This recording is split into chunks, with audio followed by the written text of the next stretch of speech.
2010, the deep state had the Rockefeller Foundation script a plan to introduce martial law and a permanent method for total control of the citizenry. In this plan that they disguised as an academic scenario, as they called it, the method they would use to gain complete prison-like control of the entire population was to infect them with a devastating biological pandemic, and then, under the guise of protecting us from this threat, they would be free to implement their final solution, a prison state. The prison state that they need to keep their grip on power. Following is proof that the deep state is behind these viral pandemics. For the deep state to make an international pandemic isn't even a high-tech operation. It's a no-tech operation. It's easy. A simple vial of Ebola, SARS, MERS, Spanish flu, or coronavirus, or whatever they come up with in their secret bioweapons lab, is all they need to bring the world into their total control. The only thing you have to remember is if they can do it, they will do it, which means they already have done it.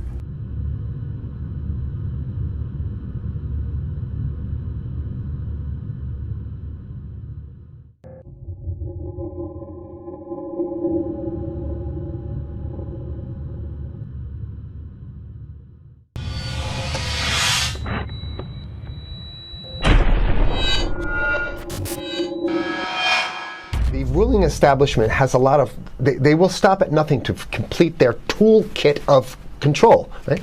So one of the things that has been missing from the toolkit of total control has been quarantines and curfews, right? Mm-hmm. So now, welcome to the new world in America, where to get on a bus, to go through a subway station, if you think that the procedures at the TSA are onerous, right?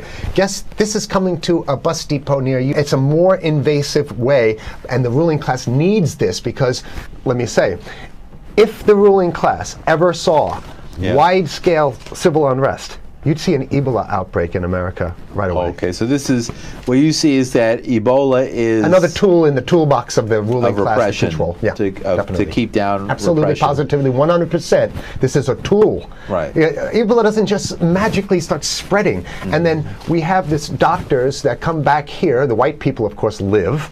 Mm-hmm. The two whites who got it survived. All the black people that get it die. Right? It's very possible that these one of these NGOs over there is going around with a veil of Ebola, or spreading it from a small plane onto villages. The point is to get hundreds of thousands of people infected with it and create the next phase of control. Now, one of the things I'd like to show to back up my my claims here. Here's a document from the Rockefeller Foundation. Rockefeller Foundation, right there. You can zoom in on that, where my finger is. It's called Scenarios for the Future International Development, the Rockefeller Foundation. All right. Okay. Let's take a look at what they're saying here. This is something like a 50, 60-page document. I'd like you to go to page 18, if you can look at this up on the internet, but I'll read it off to you. It's called lockstep, lockstep. And this is a phrase that I used right after 2001, when I saw the entire system of the United States, including the population, were in lockstep. So the Congress went along, and yes, it was Osama bin Laden, and the people waved their flag and said, I hate, hate, hate, hate, and everything was in lockstep. Well, in 2010, they published this, Rockefeller Foundation, and here's what they're saying. They're saying that they call it a scenario. These are scenario narratives, and they speak about it in the past tense. So they put out this scenario, lockstep. A world of tighter, top-down government control and more authoritarian leadership, with limited innovation and growing citizen pushback. Okay, I'll read a little bit of it. In 2012, the pandemic that the world had been anticipating for years, nobody was anticipating a pandemic, finally hit. Unlike 2009's H1N1, this new influenza strain originating from wild geese, they use some scenario, but this is Ebola they're talking about. Ahead. Even the most pandemic-prepared nations were quickly overwhelmed when the virus streaked around the world, infecting nearly 20% of the global population and killing 8 million in just 7 months, the majority of them healthy young adults. The pandemic also had a deadly effect on economies. You can see the agenda, just naked, raw, naked control agenda written down, and it's anybody's guess how this becomes effectuated in real life. So whether this is written specifically as marching orders or whether people take it upon themselves in the intelligence networks to say, okay, well, this has been produced, so this is the plan here. But these narratives have to be written in advance because the intelligence agencies don't know how to do these narratives. They need help. So these think tanks, they come up with these like Rand Corporation, Rockefeller Foundation. These are think tanks of death. They're not the think tanks, they're not there to find great ways to help people. Right? Okay, the pandemic also had a deadly effect on economics. International mobility of both people and goods screeched to a halt. Which is what they want. They want a completely isolated world, right? Debilitating industries like tourism and breaking global supply chains. Well, of course they want tourism stopped because they're not in the tourism business, and they want you at home in your house in front of the TV. Then they got you because once you watch the TV, they own your soul. Even locally. Wait a second, we're on television. I mean commercial television, let's say. National. Even locally, normally bustling shops and offices sat empty for months. Okay, so I love how they talk about it in the past tense in 2010. Right?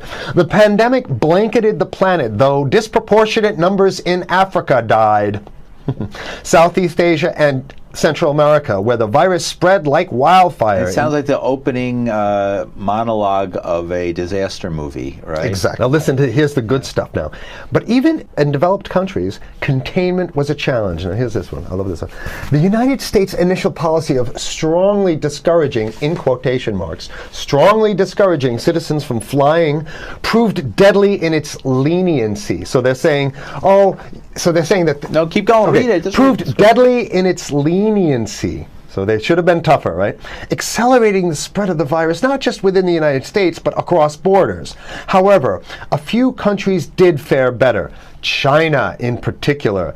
The Chinese government's quick imposition and enforcement of mandatory quarantine for all citizens, as well as its instant and near hermetic sealing off of all borders, saved millions of lives, stopping the spread of virus far earlier than in other countries. So the message is here is we have to look towards the Chinese, the oppressive totalitarian Chinese regime as an example of what we need to be doing here. And of course, the ruling class here loves the Chinese regime because they have demonstrated to the ruling class the most efficient form of capitalism, which is authoritarian capitalism. So we have capitalism, but unfortunately we have this veil. I get it. We have this veil of democracy. This is very interesting. This is continue on. Okay.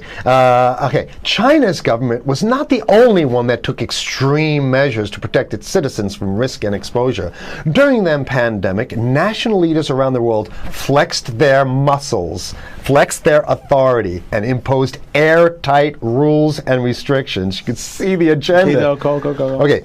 From the mandatory wearing of face masks to body temperature checks at the entries to communal spaces like that's what's happening right now. Yeah, but soon it's going to be like body. It'll be at the subway. Yeah, is that what you're saying? We'll be going through this in the subway to get on the buses and the subway, absolutely, things positively. like that. And what this means though is don't think about having a cigarette, a joint on you, or basically you can't. This is a dragnet for everything. So if in order for you in other words, just like with stop and frisk, this is ultimate stop and frisk. This is the ultimate cavity stop and frisk, cavity search kind of thing. All right, so during the pandemic, national leaders around the world flex their authority. Now there's some good stuff. Listen to this. And even supermarkets, they want body checks at supermarkets. Okay, so basically what they're saying is they're building a system where every move you make, You can't you get got to food. go through them. You can't get food. Can't Well, how get about if you food. go to the farmer's market? Right. Here's the good stuff now. I mean, it just keeps getting better. Even after the pandemic faded, this more authoritarian control and oversight of citizens and their activities stuck and even intensified. That's the whole point. So they're going to get rid of... Didn't that happen already with 9/11? Of course. 9/11 was how many? 14 years Sure, ago, and sure. we still have all these draconian So rules. they're going to put the body cavity USA searches Patriot in. and all That's that right. stuff. So in order to get to a supermarket, you got to have a body cavity search. And then when there's no more Ebola, well, you know what? We kind of like this way because we have a complete infrastructure of a control grid. In order to protect themselves from the spread of increasingly global problems, from pandemics and national terrorism to environmental crisis and rising poverty, leaders around the world took a firmer grip on power. Well, what the hell would rising poverty have anything to do with imposing strict citizen controls with face masks? So they're very sloppy stuff here. At first, the notion of a more controlled world gained wide acceptance and approval. I'm sorry. Nobody likes this stuff. They're just saying it.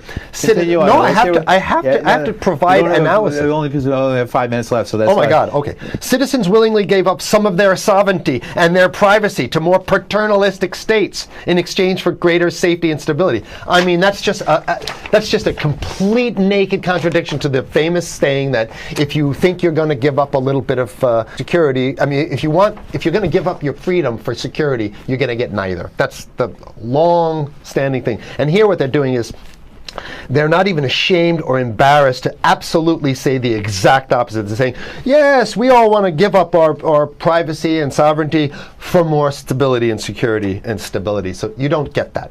When you give it up like that, you get the shaft. Can you show us the cover again of what you were just reading? One more time, and then I have two more documents. Right, this is what we were reading here, and just zoom in a little bit so folks can see it. He'll zoom in, don't worry, you can relax. All right. And scenarios for the future of technology and international development. Okay, now I have two more documents. Keep it zoomed. We have the National Security Memorandum of December 10th, 1974. This is Henry Kissinger's brainchild. The National Security Memorandum number 200. You can look that up on your internet. I'll summarize it. He says that there's too many people, we got to get rid of the population. So to answer your question. Oh, from earlier. Yeah, he says, he used the word depopulation, which is different. Depopulation means killing people that already exist, and it's to get the minerals, because we need the minerals. And here's another one. The CDC has a patent on Ebola. They've patented it. Yeah? Right. So basically, if you want to get a cure for your Ebola, you got to go. It says it right up here, right? It says human Ebola virus species and compositions and methods thereof, and it's a patent. It's a patent. They patented the main strain plus something like 17 other strains of it. So they own it now, and I don't know how exactly you can own that, but apparently they've done the same thing. Yeah, I didn't think you could own a natural. Yeah, you can. I guess the main thing to finish off this show is this: that they want to get more control, more and it's going to be curfews and quarantines. So what I'm saying is that unless the American people start to get some new way to revolt, a new way to organize, new way to protest, unless we can break through the apathy, because that's what we have here, then it's going to be a slave state here. The ruling class doesn't seem to have too much resistance. They're getting everything on their Christmas shopping list, and they've been wanting quarantines and curfews for a long time. Now they got it. And if you want to live in a world where you're tricked into all this stuff because it's for your safety, right? And if you want to have a probe and make sure you got to check your pockets, make sure you don't have anything incriminating on you before you go out, and when you step out of your house, you want some police there to monitor and see what you're doing. If that's the world you want to live in, be apathetic, don't do anything. You're going to get that world very soon. It's coming your way, definitely. Mm-hmm. Yeah. So what should people do? What's the hope? You have 30 seconds. To wake up, learn about it, and go fight these bastards in Washington. They're easy to beat. If we can just organize, we can beat them. It's simple. They're weak, and there's so few of them.